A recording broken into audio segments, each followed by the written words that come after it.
High guys, welcome back to my channel. तर आज मी बनवणार आहे काळ्या वाटणातली झणझणीत अशी मटण थाळी. त्यामध्ये आपण मटण स्टॉक आणि सुक्कं असंही बघणार आहोत. त्यासाठी मी अर्धा किलो मटण घेऊन स्वच्छ धुवून हळद मीठ लावून अर्धा तास रेस्ट करायला ठेवले आहे. आता आपण पिवळ्या स्टॉकची तयारी करणार आहोत. त्यासाठी मी एवढ्या आकाराचे खोबरे, 7-8 लसणाच्या पाकळ्या, आलं आणि कोथिंबीर घेतली आहे. हे सर्व मिश्रण मिक्सरला बारीक वाटून घ्यायचे आहे. साधारण या कन्सिस्टन्सीमध्ये वाटायचे आहे. त्यानंतर एका कढईमध्ये तेल तापत ठेवून त्यामध्ये 2 मीडियम आकाराचे कांदे मी चिरून घातले आहे. खड्या मसाल्यांमध्ये तुम्हाला जे आवडतील ते तुम्ही मसाले घालू शकता, पण मी यामध्ये तमालपत्र, दगडफूल, दालचिनी, मोठी इलायची, छोटी इलायची आणि काळी मिरी घातली आहे. यामुळे या स्टॉकला खूप छान चव येते. मसाला छान परतून घ्यायचा आहे. कांदा थोडा गोल्डन ब्राऊन झाल्यानंतर त्यामध्ये आपण जो मसाला वाटला होता तो टाकायचा. या वाटणामुळे इतका छान सुगंध येतो की तुम्ही इमॅजिन पण करू शकत नाही. त्यामध्ये थोडेसे गरम पाणी घालून मी थोडासा मसाला अजून छान परतून घेतला आहे. मसाला छान परतला की भाजीला छान टेस्ट येते. त्यानंतर जे आपण धुवून ठेवलेलं मटण होतं ते यामध्ये टाकायचं. आणि हो, आपण हळद अगोदरच घातली होती, त्यामुळे यामध्ये हळद घालायची नाही. एक उकळी आल्यानंतर हे मिश्रण आपण एका कुकरच्या डब्यात काढून घ्या. कुकरच्या डब्यात यासाठी की मी आता त्यासंग भात पण लावणार आहे. कुकरला साधारणतः 6 ते 7 चिट्ट्या घ्यायच्या आहेत, कारण की मटण शिजायला थोडा वेळ लागतो. त्यानंतर आपण काळ्या मसाल्याची तयारी करत आहोत. त्यासाठी मी 2 कांदे घेतले आहे. ते फोडून गॅसवर त्यांना भाजायला ठेवले आहे. थोडेसे खोबरेही भाजून घेतले आहे. त्यामध्ये कोथिंबीर, आलं, 7-8 लसणाच्या पाकळ्या आणि टोमॅटो टाकला आहे. हे सर्व मिश्रण मी बारीक वाटून घेतले आहे. अशी पेस्ट करायची. त्यानंतर कढईमध्ये तेल टाकून ठेवले. त्यामध्ये लाल तिखट, काळा मसाला आणि चिकन मसाला टाकला आहे मी. त्यानंतर यामध्ये काळं वाटण टाकायचं आहे. 1 चमचा मी टाकला आहे. मसाला मस्त असा परतून घ्यायचा आहे.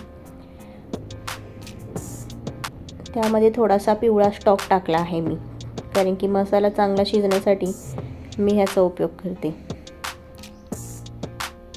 त्यानंतर यामध्ये आपण जे मटण शिजवून घेतलं होतं ते टाकायचं. हे झाली आपली सुक्कं मटण. कोणता वेगळा मसाला न वापरता त्याच वाटणापासून आपण सुक्कं मटण तयार केलं आहे. थोडीशी वाफ येऊन द्यायसाठी मी त्यामध्ये ताट ठेवलं आहे. 5 मिनटं ताट ठेवल्यानंतर पाहू शकता तुम्ही, मटण एकदम छान सेट झाले आहे. तर तयार आहे आपले सुक्कं मटण. पाहूनच छान वाटतंय की नाही? तर अशा प्रकारे आपण एकाच वाटणापासून 2 भाज्या तयार करणार आहोत. आता एक सुक्की भाजी झाली. आता आपण रस्सा तयार करणार आहोत. त्यासाठी मी त्याच कढईमध्ये तेल तापत ठेवून त्यामध्ये लाल तिखट घातले आहे. लाल तिखट झाल्यानंतर आपण आपला जो घरगुती मसाला असतो काळा, तो घालणार आहोत. साधारण 1 चमचा मी घातला आहे आणि तिखट 2 चमचे घातले होते. आणि हा पाहू शकता तुम्ही, हा लक्कीचा चिकन मसाला मी मटण आणि चिकन दोन्हीही बनवण्यासाठी वापरते. खूपच छान चव येते याच्याने. तुमच्या इथे भेटला तर तुम्ही वापरू शकताय. थोडासा परतल्यानंतर त्यामध्ये गरम मसाला घातला आहे. गरम मसाला मी 2 चमचे घालत आहे.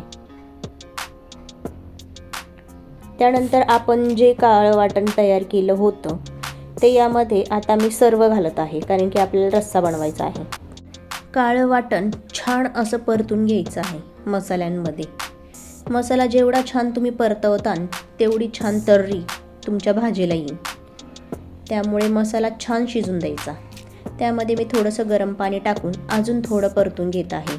गरम पाणी टाकू तुम्ही थोडंफार परतून घेऊ शकता. त्यानंतर जो आपण पिवळा स्टॉक काढला होता, मटण आणि पिवळा स्टॉक, तो यामध्ये ॲड केला आहे.